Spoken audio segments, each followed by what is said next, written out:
Dicen que en cada rincón oscuro habita un secreto. Hoy quiero mostrarte uno que ha sobrevivido al tiempo.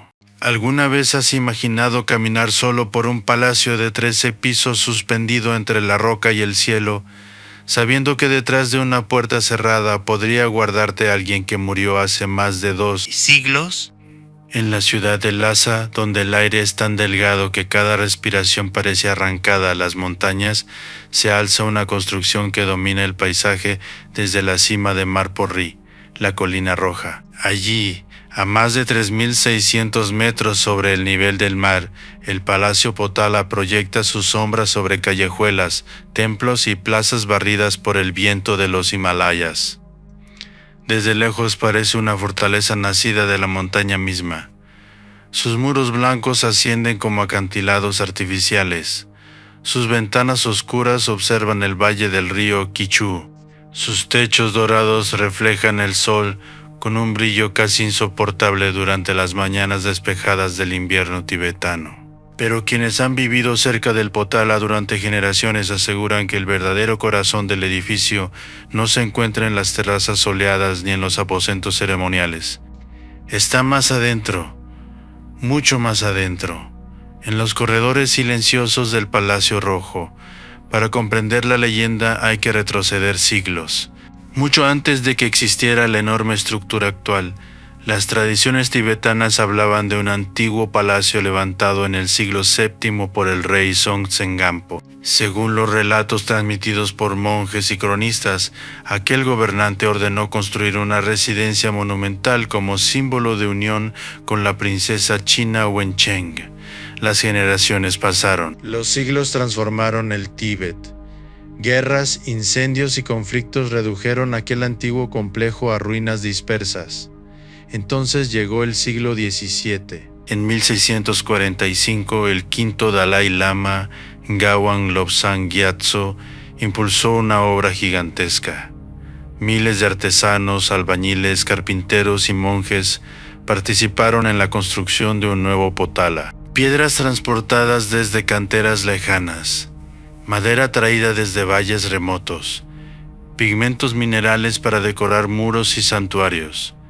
Durante años, la montaña resonó con martillos, cánticos y ruedas de transporte. Cuando gran parte del complejo quedó terminada en 1649, el Potala se convirtió en el centro espiritual y político del Tíbet. Sin embargo, la magnificencia del edificio ocultaba una realidad menos visible. Bajo los techos dorados existían pasadizos estrechos, escaleras que parecían no terminar nunca, salas sin ventanas, archivos ocultos, cámaras destinadas a reliquias sagradas y rincones donde la luz apenas conseguía entrar. Los peregrinos que ascendían por las largas escalinatas llevaban ruedas de oración girando entre los dedos. El aroma de mantequilla de ya quemada impregnaba los corredores. El humo de incienso ascendía lentamente hacia los techos decorados con mandalas y figuras protectoras. Todo parecía ordenado, sagrado, eterno, pero los ancianos de Lhasa repetían una advertencia que rara vez aparecía en los relatos oficiales. Decían que durante los turbulentos años del siglo XVIII, cuando las tensiones políticas agitaban la región y la influencia de la dinastía Qing se extendía sobre el Tíbet, un monje desapareció dentro del Palacio Rojo, no abandonó el monasterio, no fue visto salir de las puertas, no dejó mensaje alguno, simplemente desapareció, y después comenzaron los rumores. Primero fueron pasos, luego susurros, después sombras que parecían moverse entre las lámparas de mantequilla incluso cuando nadie caminaba por aquellos corredores. Los monjes más ancianos evitaban hablar del asunto. Los más jóvenes intentaban averiguar qué había ocurrido.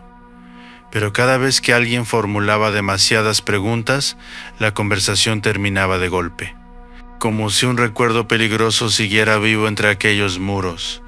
Y una noche, según cuentan los relatos más antiguos, un novicio escuchó una voz proveniente de una puerta sellada desde hacía décadas. Una voz que pronunció un nombre que nadie había mencionado en más de 50 años. y ese nombre iba a cambiar para siempre la historia del fantasma del Potala. El nombre surgió desde la oscuridad como una exhalación atrapada durante medio siglo. Tenzin. Eso fue lo que escuchó el novicio, una sola palabra, clara, lenta, pronunciada detrás de una puerta de madera reforzada con herrajes de hierro ennegrecido por el tiempo. El joven permaneció inmóvil. La lámpara de mantequilla que sostenía tembló entre sus manos. No por el frío, no por el viento. Allí no había corrientes de aire. La voz había surgido desde una cámara abandonada situada en uno de los niveles inferiores del Palacio Rojo, lejos de las rutas habituales de peregrinos y visitantes. Cuando el novicio informó de lo ocurrido, los ancianos reaccionaron de una manera inesperada. Nadie preguntó qué había oído. Nadie quiso verificar la habitación. Nadie mostró sorpresa. Simplemente guardaron silencio. Un silencio que resultó mucho más inquietante que cualquier historia de fantasmas, porque significaba que conocían aquel nombre, y que llevaban años evitando pronunciarlo. Según las narraciones transmitidas entre algunos círculos monásticos, Tenzin había sido un monje erudito durante la primera mitad del siglo XVIII. No pertenecía a las altas jerarquías religiosas ni ocupaba cargos políticos importantes. Era conocido por su extraordinaria memoria y por su costumbre de registrar acontecimientos en pequeños cuadernos escritos con tinta negra elaborada a partir de hollín y aceites vegetales. Tenía cerca de 40 años cuando comenzó la crisis. Era delgado, de rostro anguloso y ojos oscuros profundamente hundidos. Caminaba ligeramente encorvado debido a las largas horas dedicadas a copiar manuscritos. Poseía una virtud admirada por algunos y temida por otros. Jamás aceptaba una explicación sin examinarla. Y precisamente esa cualidad terminaría colocándolo en peligro. Durante aquellas décadas, el Tíbet atravesaba una época compleja. La influencia de la dinastía Qing crecía en la región. Delegaciones imperiales viajaban regularmente a Lhasa. Nobles tibetanos, líderes religiosos y funcionarios imperiales intentaban mantener un delicado equilibrio político. Las noticias llegaban lentamente a través de pasos montañosos cubiertos de nieve. Los viajeros atravesaban mesetas barridas por el viento y gargantas profundas antes de alcanzar la ciudad sagrada. En las calles cercanas al templo de Yokhang, comerciantes intercambiaban lana, sal, té prensado y objetos rituales. Peregrinos procedentes de regiones remotas avanzaban girando ruedas de oración mientras recorrían la Kora, el circuito sagrado alrededor de los templos. Pero dentro del Potala comenzaban a circular rumores inquietantes, documentos desaparecidos, mensajes interceptados, reuniones celebradas de madrugada, monjes que evitaban ciertas preguntas. Tenzin escuchaba, observaba, anotaba, y cuanto más investigaba, más comprendía que algo ocurría detrás de las ceremonias y los protocolos oficiales. Las leyendas afirman que encontró referencias a una conspiración, no una rebelión abierta, algo más sutil. Una red de mensajeros y simpatizantes que planeaban actuar contra representantes vinculados a los intereses Qing en la región. Algunos relatos sostienen que Tenzin descubrió nombres. Otros afirman que encontró cartas ocultas. Existen incluso versiones que hablan de mapas secretos escondidos dentro de estatuas religiosas. Pero todas las variantes coinciden en un detalle. Alguien descubrió que estaba investigando. Y desde ese momento comenzó a sentirse observado. Mientras caminaba por los corredores iluminados por lámparas de mantequilla, percibía pasos detrás de él. Al girarse, no veía a nadie. Durante las oraciones colectivas, encontraba rostros desconocidos observándolo desde el fondo de las salas ceremoniales. Cuando regresaba a su celda, algunos objetos aparecían movidos. Un pergamino, una caja, una llave, pequeños detalles imposibles de ignorar. ¿Era paranoia? ¿O alguien intentaba advertirle? Las noches se volvieron cada vez más tensas, Y entonces ocurrió algo que los cronistas jamás lograron explicar de forma uniforme. Una tormenta azotó Lhasa. El viento golpeó los muros del Potala durante horas. Las campanas rituales vibraron solas. La nieve descendió desde las montañas cercanas, envolviendo la ciudad en una oscuridad prematura. Aquella misma noche, Tenzin fue visto por última vez. Un joven ayudante aseguró haberlo observado descendiendo por una escalera poco utilizada que conducía a las cámaras internas del Palacio Rojo. Llevaba una lámpara, y bajo el brazo sostenía un paquete envuelto en tela amarilla. Después desapareció, sin despedidas, sin despedirse de sus discípulos, sin dejar rastro. A la mañana siguiente comenzó una búsqueda discreta. Días después se convirtió en una búsqueda desesperada, pero cuanto más buscaban, más extraños se volvían los acontecimientos, porque en una cámara sellada encontraron algo imposible, algo que parecía haber sido dejado allí deliberadamente, algo que contenía la primera pista sobre el destino de Tenzin, y también la primera evidencia de que quizá nunca había abandonado el Palacio Potala. La cámara permanecía oculta detrás de un corredor tan estrecho que dos personas apenas podían cruzarse sin rozar los muros. Los monjes que participaron en la búsqueda llegaron allí guiados por un detalle inquietante: un olor. No era el aroma habitual de incienso, mantequilla de yak o madera antigua que impregnaba el Palacio Rojo. Era otro, más tenue, más extraño, el olor de una lámpara recién apagada. Aquello no tenía sentido. La habitación llevaba años cerrada. Cuando retiraron las barras de madera y empujaron la pesada puerta, el aire atrapado durante décadas salió lentamente hacia el pasillo. Las llamas de las lámparas vacilaron. Los hombres intercambiaron miradas. Y entonces entraron. La estancia era pequeña. Las paredes estaban cubiertas de antiguos frescos deteriorados por el tiempo. Figuras de bodhisattvas apenas visibles emergían entre grietas y capas de pigmento desgastado. El suelo estaba cubierto por una fina película de polvo. Sin embargo, había algo que rompía aquella imagen de abandono: una mesa, y sobre ella descansaba un objeto, un cuaderno de tapas oscuras, perfectamente conservado, como si hubiera sido colocado allí apenas unas horas antes. Uno de los monjes lo abrió. Las primeras páginas contenían registros cotidianos, ceremonias, nombres de visitantes, inventarios de manuscritos y observaciones astronómicas. Nada fuera de lo normal. Pero conforme avanzaban las hojas, la escritura comenzaba a cambiar. Las líneas se volvían más apresuradas, más nerviosas, más irregulares, y las anotaciones adquirían un tono inquietante. Y he vuelto a escuchar pasos detrás de la biblioteca occidental. Alguien ha revisado mis documentos. 2 hombres permanecieron frente a mi celda durante casi una hora. Debo ocultar los nombres. Aquellas frases aparecían dispersas entre las páginas. No había explicaciones, solo observaciones, como si Tenzin escribiera para sí mismo, como si intentara conservar la cordura. Los monjes continuaron leyendo y llegaron a una entrada fechada aproximadamente en el verano de 1750. Aquella página marcaría el nacimiento de la leyenda. Esta noche me han seguido hasta los niveles inferiores. Ya no puedo confiar en quienes me rodean. Si desaparezco, que sepan que las respuestas se encuentran bajo la montaña. Bajo la montaña. La frase quedó grabada en la memoria de quienes la leyeron, porque el Potala no era simplemente un edificio. Era una estructura gigantesca construida sobre la propia colina roja. Un laberinto de almacenes, cámaras, depósitos y corredores excavados parcialmente en la roca.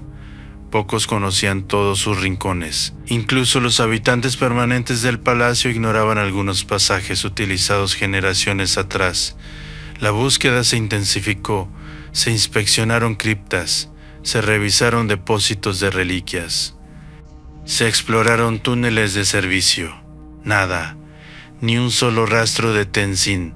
Sin embargo, comenzaron a aparecer historias. Un guardián aseguró haber visto una figura cruzando una galería iluminada por lámparas. Un bibliotecario juró haber escuchado el sonido de páginas pasando solas en una sala vacía. Un monje anciano afirmó haber encontrado huellas recientes sobre polvo acumulado durante años. Cada testimonio añadía una nueva capa al misterio. Y con el tiempo surgió un detalle repetido una y otra vez. La figura aparecía siempre llevando algo bajo el brazo, un paquete envuelto en tela amarilla, el mismo objeto que había sido visto la noche de la desaparición. ¿Qué contenía? Los relatos ofrecían respuestas diferentes. Algunos hablaban de documentos secretos, otros mencionaban cartas políticas, algunos incluso aseguraban que se trataba de reliquias sagradas destinadas a permanecer ocultas. Pero nadie podía demostrar nada. Las décadas transcurrieron, los testigos envejecieron, las historias cambiaron. Sin embargo, el nombre de Tenzin continuó sobreviviendo en los rincones más discretos del Potala.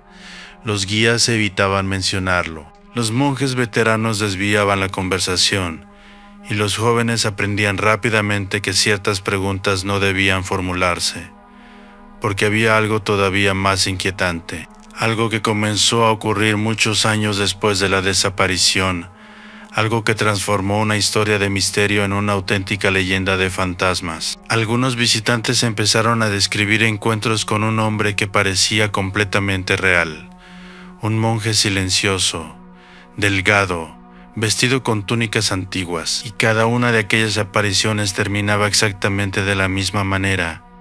Cuando alguien intentaba acercarse, el hombre desaparecía al doblar una esquina, y al llegar allí, lo único que encontraban era una pared sólida de piedra, una pared donde, según los planos conocidos del palacio, jamás había existido ningún corredor. Y fue precisamente uno de esos encuentros el que desencadenó el episodio más aterrador de toda la leyenda del fantasma del Potala.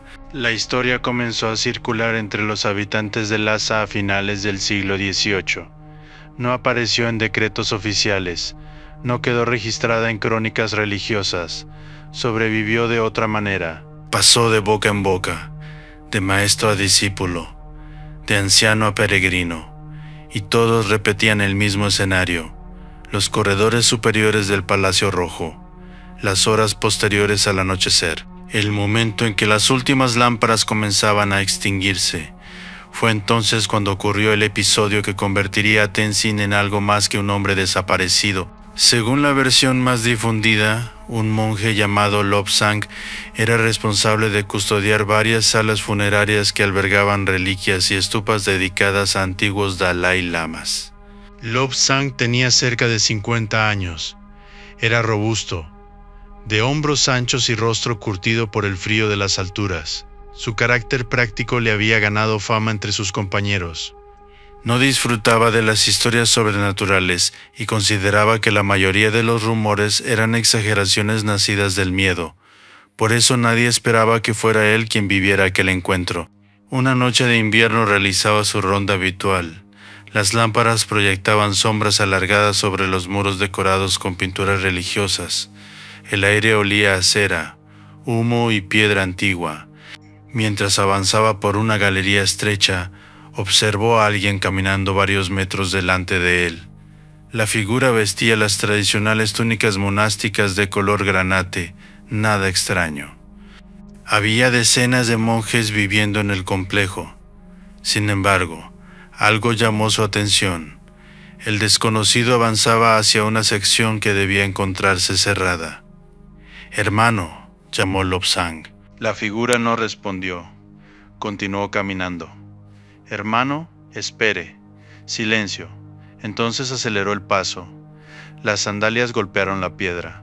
El eco se extendió por el corredor. La distancia entre ambos comenzó a reducirse, y fue entonces cuando Lobsang observó algo inquietante.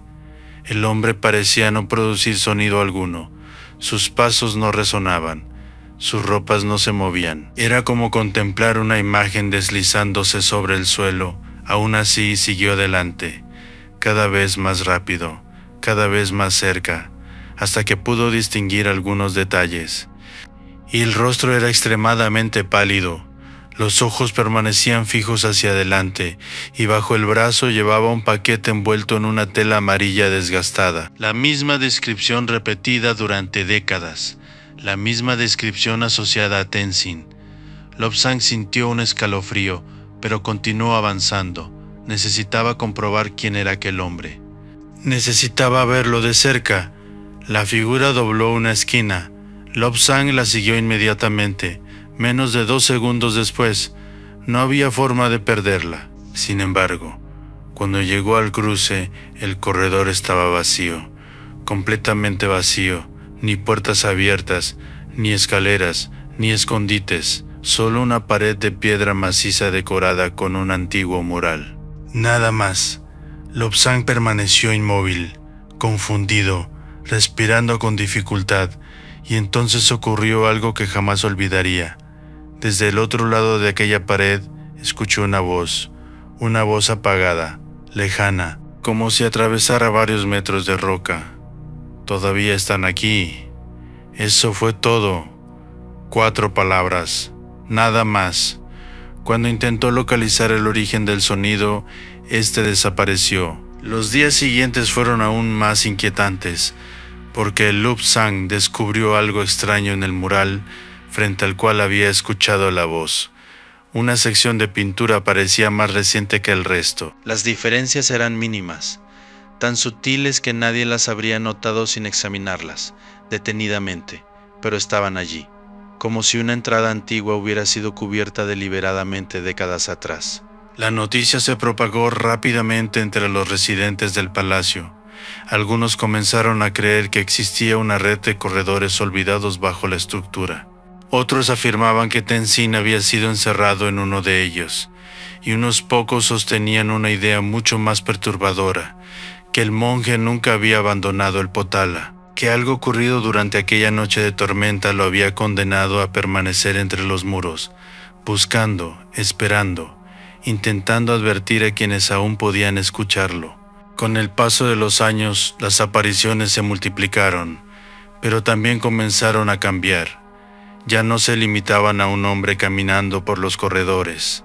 Ahora había sonidos, susurros, objetos desplazados, puertas que se abrían solas, y una señal específica que aterrorizaba incluso a los más escépticos, una señal que aparecía siempre antes de cada encuentro con el supuesto fantasma.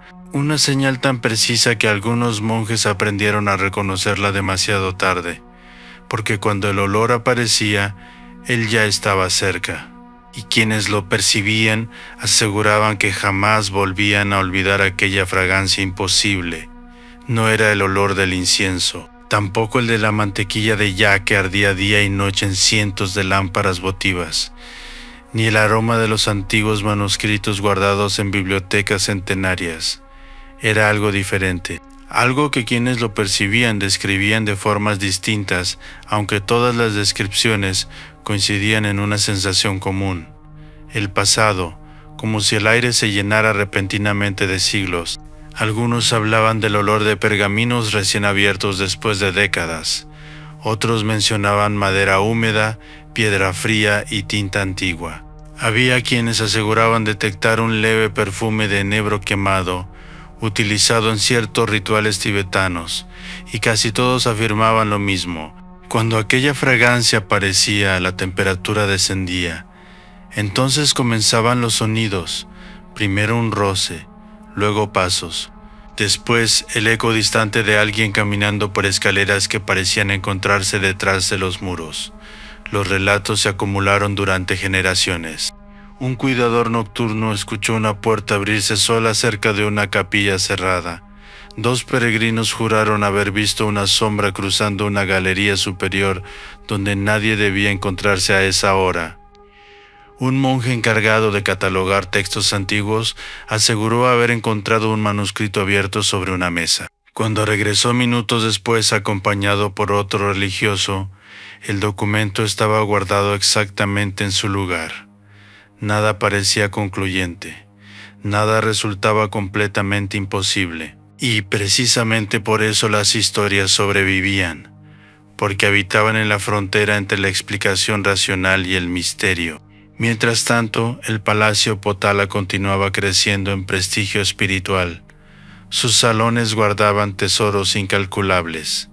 Las estupas funerarias de antiguos Dalai Lamas relucían bajo capas de oro y piedras preciosas. Miles de pinturas cubrían paredes y techos. Bibliotecas enteras conservaban textos religiosos copiados durante siglos, pero bajo aquella magnificencia seguía latiendo una pregunta: ¿qué había descubierto Tenzin? Los rumores comenzaron a transformarse. Cada generación añadió nuevas piezas. Algunas versiones sostenían que había descubierto documentos relacionados con luchas internas entre facciones religiosas. Otras aseguraban que poseía información comprometedora sobre funcionarios locales vinculados a intereses imperiales. Existía incluso una variante particularmente inquietante. Según ella, Tenzin no investigaba conspiraciones humanas, investigaba algo oculto dentro del propio Potala, algo mucho más antiguo que el edificio del siglo XVII, mucho más antiguo incluso que el reino de Song Tsengampo, una leyenda enterrada bajo la colina roja. Los ancianos narraban que Mar Porrilla era considerada una elevación sagrada mucho antes de la construcción del palacio actual. Durante siglos había sido asociada con prácticas meditativas, eremitas y lugares de retiro espiritual. Las cuevas naturales de la montaña ocupaban un lugar importante en algunas tradiciones locales, y precisamente allí aparecía otro nombre, un nombre que comenzaría a entrelazarse con el de Tenzin, la cueva de la meditación. Según antiguos relatos tibetanos, ciertos espacios excavados en la roca habían servido como refugio para practicantes espirituales durante generaciones. Algunas zonas quedaron integradas al complejo posterior. Otras desaparecieron tras ampliaciones arquitectónicas, y unas pocas simplemente dejaron de aparecer en los registros. ¿Era posible que existieran cámaras olvidadas bajo el Potala, espacios sellados durante siglos, corredores borrados de los planos? La pregunta alimentó la imaginación de monjes, viajeros y peregrinos. Sin embargo, una historia ocurrida varias décadas después volvería a dar fuerza a aquellas especulaciones. Porque a comienzos del siglo XIX, un joven restaurador fue enviado a reparar pinturas dañadas en una sección poco visitada del Palacio Rojo. Su trabajo parecía rutinario: revisar grietas, limpiar superficies, reforzar pigmentos deteriorados. Nada extraordinario. Pero durante una inspección descubrió algo oculto detrás de un mural, algo que no figuraba en ningún plano conocido. Algo que parecía confirmar que ciertas partes del palacio guardaban secretos deliberadamente escondidos. Y cuando intentó comunicar su hallazgo, afirmó haber visto a un monje observándolo desde el extremo del corredor. Un monje delgado, pálido, con un paquete envuelto en tela amarilla bajo el brazo. El mismo que llevaba apareciendo en las historias desde hacía más de medio siglo, y aquella vez, por primera vez, el fantasma no desapareció inmediatamente. Aquella vez se detuvo, giró lentamente la cabeza, y pareció esperar que alguien lo siguiera. El restaurador se llamaba Dorje. Tenía poco más de 30 años, manos finas acostumbradas al trabajo minucioso, y una paciencia extraordinaria para reconstruir detalles casi invisibles en pinturas antiguas. Había pasado años aprendiendo a identificar pigmentos minerales, grietas estructurales y técnicas utilizadas por artistas de generaciones pasadas. Era observador, demasiado observador, y precisamente por eso descubrió algo que otros habían pasado por alto. Mientras reparaba un mural en una galería secundaria del Palacio Rojo, notó una irregularidad en la superficie. La pintura era magnífica. Representaba figuras religiosas rodeadas por nubes estilizadas y símbolos sagrados. Sin embargo, una parte del muro emitía un sonido diferente cuando la golpeaba suavemente con los nudillos. Hueco, no completamente hueco, pero distinto, como si detrás existiera un espacio oculto. Durante varios días continuó examinando la zona. Trabajó en silencio, tomó medidas, comparó alineaciones y finalmente encontró una estrecha junta vertical oculta bajo capas de yeso y pintura. Era una puerta, o al menos lo había sido, Una puerta cuidadosamente disimulada. ¿Quién la había cerrado y por qué? Las preguntas comenzaron a multiplicarse. Aquella tarde, mientras observaba la pared bajo la luz temblorosa de una lámpara, percibió algo detrás de él, la sensación de una presencia, no un sonido, no una sombra, una certeza. Giró lentamente. Al otro extremo del corredor había alguien observándolo, un monje, alto, inmóvil. Las túnicas parecían antiguas, de un tono más oscuro que las utilizadas habitualmente en aquella época. Dorje sintió que el corazón comenzaba a acelerarse. La distancia impedía distinguir claramente los rasgos del desconocido, pero pudo ver un detalle: el paquete amarillo, apretado bajo el brazo izquierdo. Durante unos segundos ninguno de los dos se movió. Entonces ocurrió algo inesperado. El monje levantó lentamente la mano derecha. No saludó, no señaló. Simplemente realizó un gesto corto, como si indicara una dirección. «Sígueme». Después comenzó a caminar. ¿Tú lo habrías seguido? Dorje sí. Avanzó por el corredor, doblando una esquina, luego otra. Después descendió una escalera estrecha que apenas recordaba haber visto antes. El silencio era absoluto, ni voces, ni pasos ajenos, ni el murmullo distante de los peregrinos. Solo el sonido de su propia respiración. Cuando llegó al siguiente nivel, volvió a verlo. La figura guardaba junto a una galería secundaria, inmóvil, esperando, y nuevamente comenzó a caminar. Aquella persecución extraña continuó durante varios minutos. A veces el monje parecía estar muy cerca, otras veces aparecía mucho más adelante, pero siempre mantenía la misma distancia imposible, como si controlara exactamente cuánto debía acercarse Dorje. Finalmente llegaron a una sección extremadamente antigua del complejo. Las paredes eran distintas, más rugosas, menos ornamentadas. La piedra mostraba señales de una construcción anterior a muchas de las ampliaciones realizadas durante el siglo XVII. El monje se detuvo, giró la cabeza. Por primera vez Dorje creyó distinguir claramente su rostro, un rostro demacrado, los pómulos marcados, los ojos hundidos y una expresión extraña. No parecía amenazante, parecía desesperada. Entonces levantó lentamente una mano y señaló una pared, la misma pared, 3 veces. Después desapareció. No caminó, no corrió, no se ocultó, simplemente dejó de estar allí, como una imagen borrada por el viento. Dorje quedó paralizado. Durante varios minutos observó la pared. Era completamente normal, o eso parecía. Sin embargo, al examinarla descubrió algo extraordinario: pequeñas marcas, símbolos grabados en la piedra, tan desgastados que resultaban invisibles a simple vista. Y entre aquellos símbolos encontró algo todavía más sorprendente: un carácter tibetano repetido varias veces. Una palabra, una sola palabra: debajo. Aquella noche regresó acompañado por otros trabajadores y varios monjes. La inspección reveló una cavidad oculta tras el muro. No era una habitación grande, ni una cámara ceremonial. Era un pasaje, un corredor estrecho que descendía hacia las profundidades de la colina roja. Un corredor que no aparecía en ningún plano conservado. Y cuanto más avanzaban por aquel túnel olvidado, más evidente resultaba que alguien había intentado borrar su existencia. Pero lo que encontraron al final del pasaje resultó mucho más inquietante que el propio corredor, porque allí, en la oscuridad sellada durante generaciones, descansaba un objeto cubierto de polvo, un objeto que parecía haber esperado más de medio siglo para ser encontrado, y que contenía la siguiente pieza del misterio de Tenzin. La expedición avanzó con extrema cautela. Las lámparas proyectaban círculos vacilantes de luz sobre el túnel.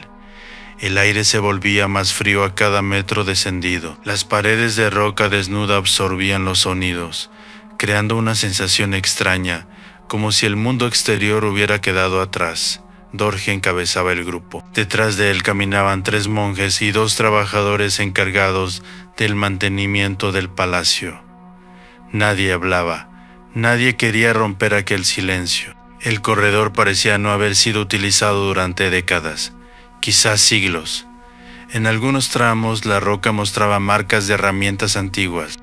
En otros la humedad había dejado finas vetas minerales que brillaban bajo la luz de las lámparas.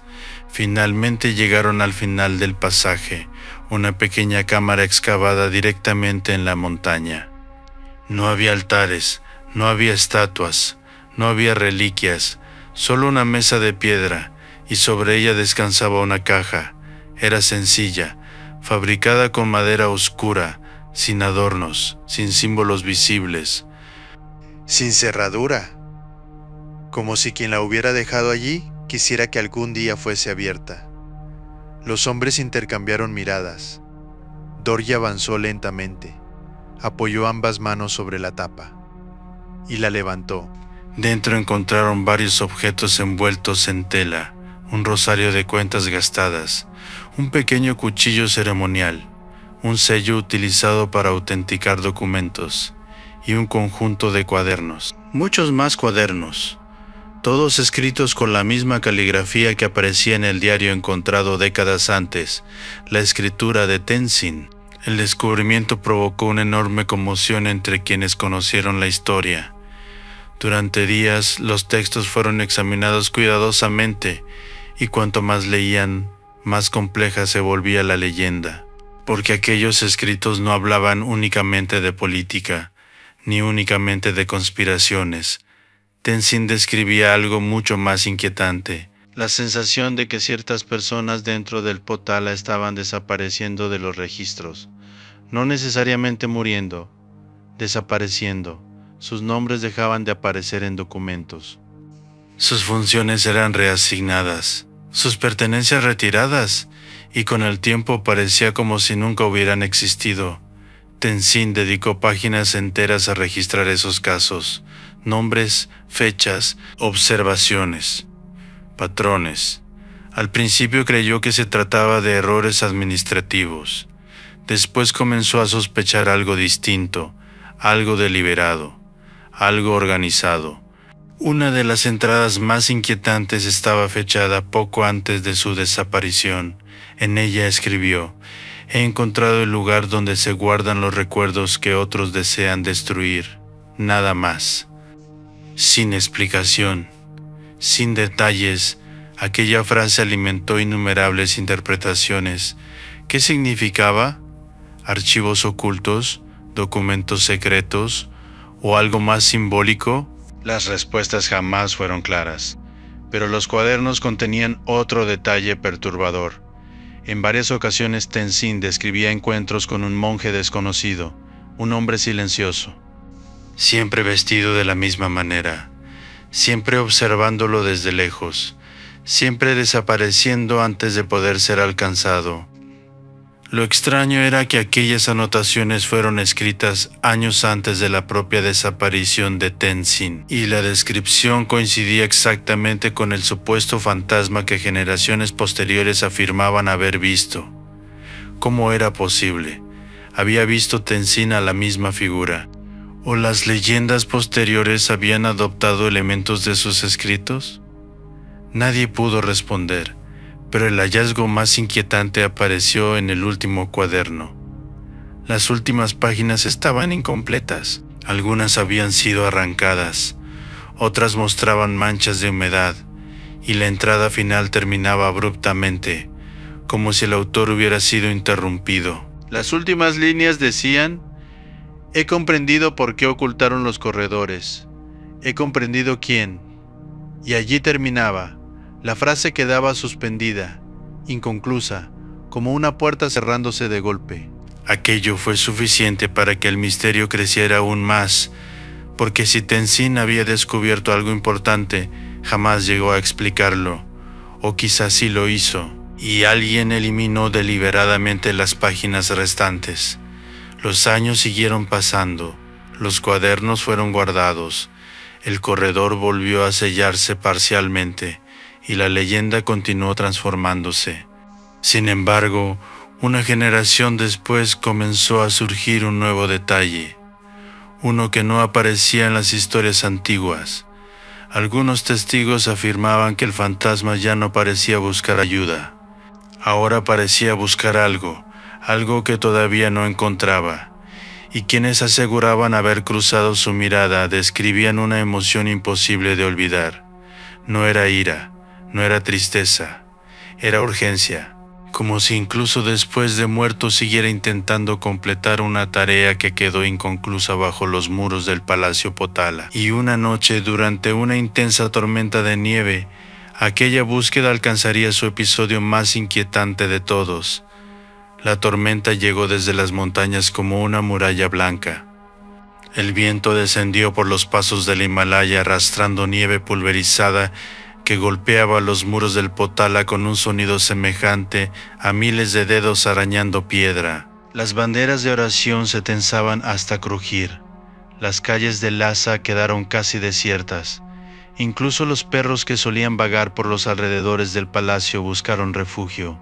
Aquella noche, los guardianes del complejo cerraron puertas, aseguraron ventanas y reforzaron algunas entradas expuestas al temporal. Entre ellos se encontraba un anciano llamado Godrup. Había servido en el Potala durante más de 40 años. Conocía escaleras que no aparecían en los planos modernos. Recordaba puertas desaparecidas durante antiguas restauraciones y había escuchado prácticamente todas las versiones de la historia de Tenzin. Nunca creyó completamente en ellas, hasta aquella noche. Poco después de la medianoche realizaba una inspección cerca de varias capillas interiores. La tormenta rugía fuera del edificio, pero dentro reinaba un silencio espeso. De pronto percibió aquel olor. El mismo descrito durante generaciones. Pergamino antiguo, piedra húmeda, tinta envejecida. Godrup se detuvo. Su corazón comenzó a acelerarse. Conocía demasiado bien las historias para ignorar aquella señal. Entonces escuchó algo, un roce, como páginas pasando lentamente. 1, 2, 3. El sonido provenía de una biblioteca secundaria utilizada para almacenar textos poco consultados. El anciano abrió la puerta. La sala estaba vacía. Miles de manuscritos descansaban ordenados en estanterías de madera oscurecida por los años. Ninguna ventana permanecía abierta. Ninguna corriente de aire podía explicar lo que estaba ocurriendo. Y sin embargo, sobre una mesa central, un volumen permanecía abierto. Sus páginas se movían solas, muy despacio, como si una mano invisible estuviera buscando algo. Godrup avanzó, y el ruido cesó inmediatamente. La sala volvió a quedar inmóvil. Entonces observó una figura reflejada en el cristal protector de una vitrina, no delante de él, detrás. Giró bruscamente. Allí estaba, y el monje, más nítido que cualquier relato que hubiera escuchado, delgado, pálido, vestido con antiguas túnicas granates, y bajo el brazo sostenía el inconfundible paquete envuelto en tela amarilla. Por primera vez, según la leyenda, el espectro no se limitó a observar. Habló. La voz era baja, casi un susurro, pero perfectamente comprensible, no abajo. Godrup sintió que la sangre se congelaba. Las palabras resonaron en la biblioteca. Luego vino una segunda frase, arriba, y una tercera, la última. Busquen arriba. Después la figura desapareció. No se desvaneció lentamente. No atravesó una pared. Simplemente dejó de existir entre un parpadeo y el siguiente. El anciano permaneció inmóvil durante varios minutos. Cuando finalmente recuperó la calma, observó el libro abierto sobre la mesa. Era un registro arquitectónico antiguo, un catálogo parcial de ampliaciones realizadas durante la construcción del Potala en el siglo XVII.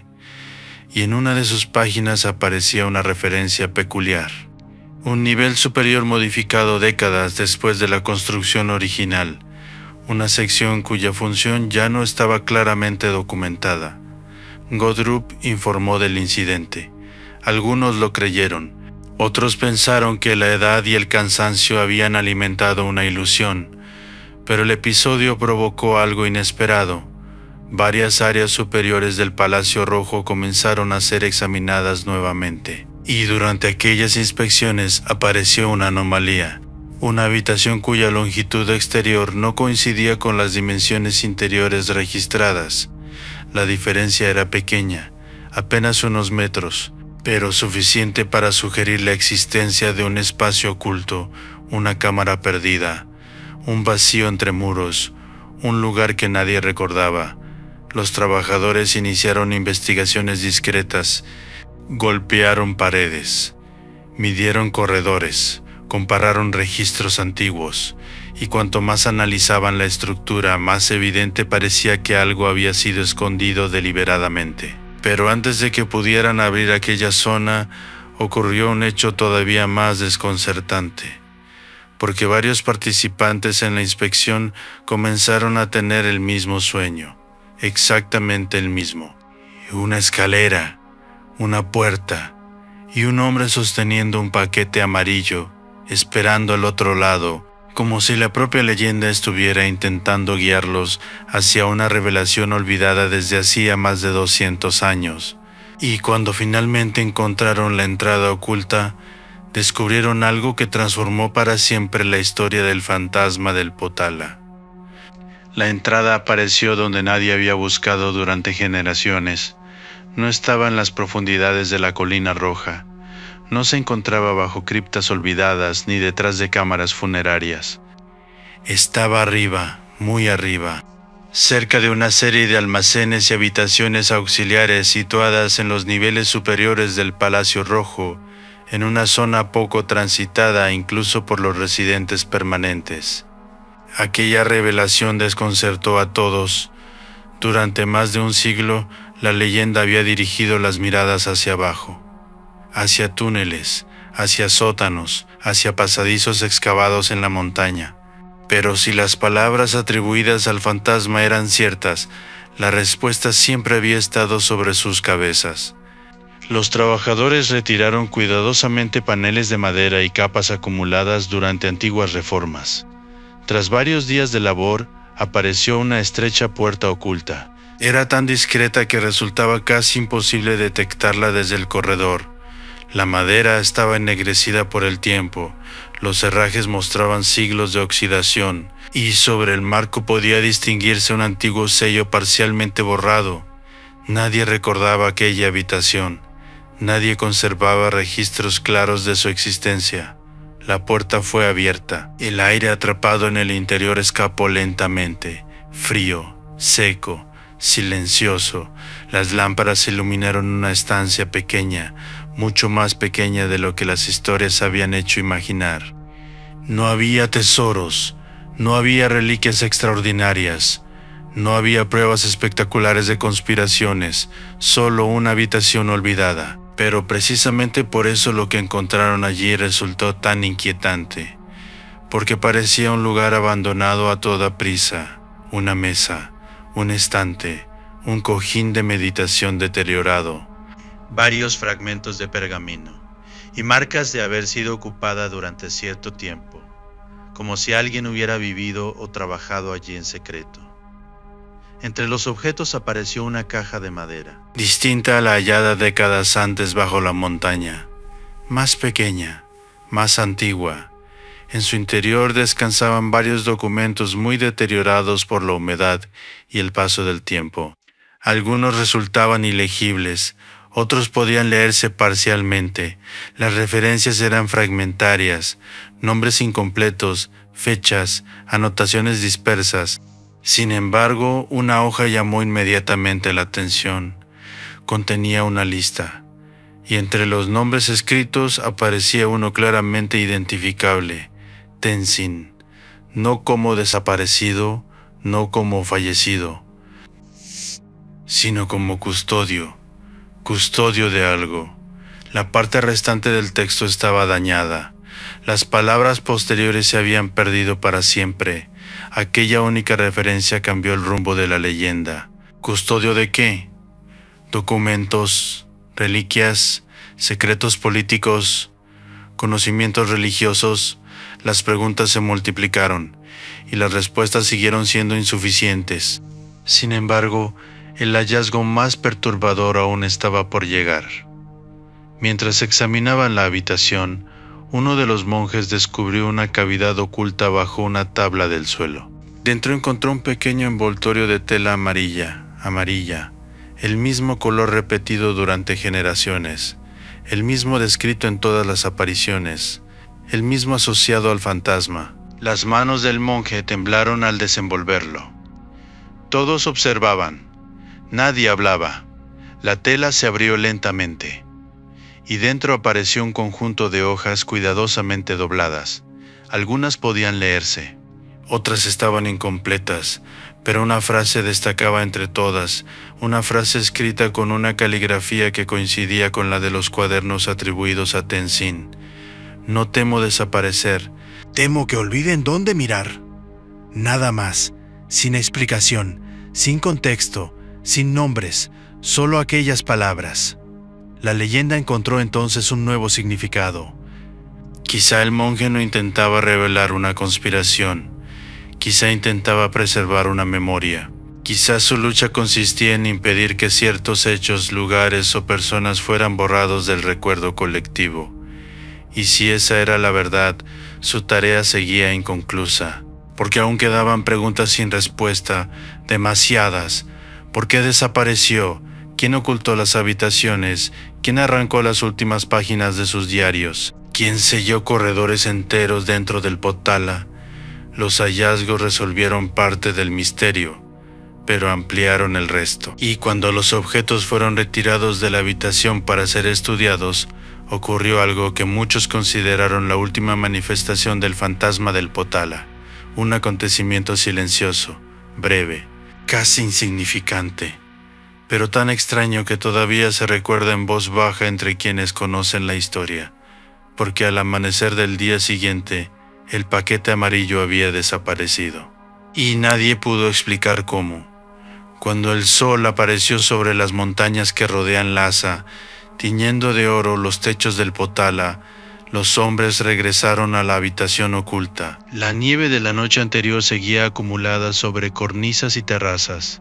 Las banderas de oración volvían a agitarse bajo un viento más suave. Los primeros peregrinos comenzaban a recorrer los senderos alrededor de la colina roja, girando sus ruedas de oración mientras recitaban mantras que habían resonado allí durante siglos. Todo parecía normal, salvo por una ausencia. El envoltorio amarillo ya no estaba. Los documentos permanecían sobre la mesa. La caja seguía en su lugar. La cavidad bajo el suelo continuaba abierta. Pero la tela había desaparecido. Los presentes revisaron la habitación una y otra vez. Buscaron bajo los muebles, inspeccionaron el corredor. Interrogaron a quienes habían tenido acceso al lugar. Nada. Ni una sola explicación satisfactoria.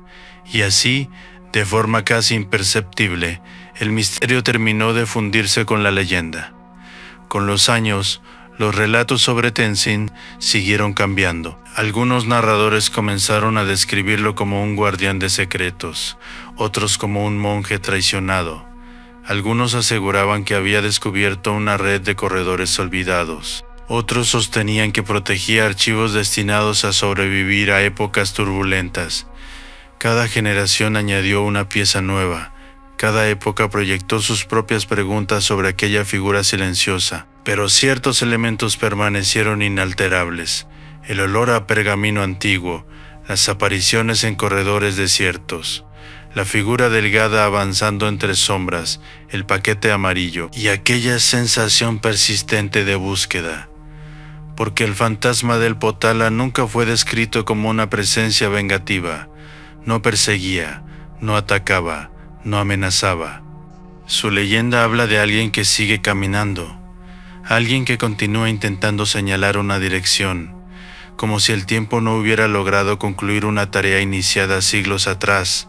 Quizá por eso la historia sobrevivió, porque encaja perfectamente con el propio Palacio Potala, un lugar donde miles de habitaciones guardan memorias acumuladas durante generaciones. donde los muros conservan huellas de gobernantes, monjes, peregrinos y artesanos, donde cada escalera conduce a otra más antigua, donde cada restauración descubre rastros de épocas anteriores, y donde el pasado nunca parece encontrarse completamente dormido.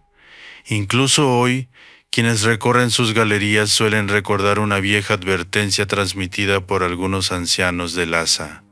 No mires únicamente los grandes salones, no busques únicamente las reliquias famosas. Observa también los rincones, las puertas discretas, los corredores secundarios, los lugares que otros pasan por alto. Porque según la leyenda, allí es donde Tenzin continúa dejando sus señales, no para asustar, no para reclamar justicia, sino para impedir que algo importante desaparezca en el olvido. Y ahora te hago la misma pregunta que durante generaciones ha acompañado esta historia. Si caminaras solo por los pasillos del Palacio Rojo, bajo la luz temblorosa de una lámpara, y vieras a un monje desconocido observándote desde el extremo de una galería, si ese monje llevara bajo el brazo un paquete envuelto en tela amarilla, si levantara lentamente la mano y te indicara una dirección, ¿lo seguirías? Porque las leyendas del Potala afirman que algunos lo hicieron, y que, mucho después de perderlo de vista, continuaron percibiendo en el aire el olor de tinta antigua, pergamino envejecido y piedra fría, como si alguien siguiera caminando cerca, como si una memoria olvidada aún buscara ser encontrada, y como si en algún lugar entre los 13 pisos del Palacio Potala, una puerta todavía esperara ser abierta.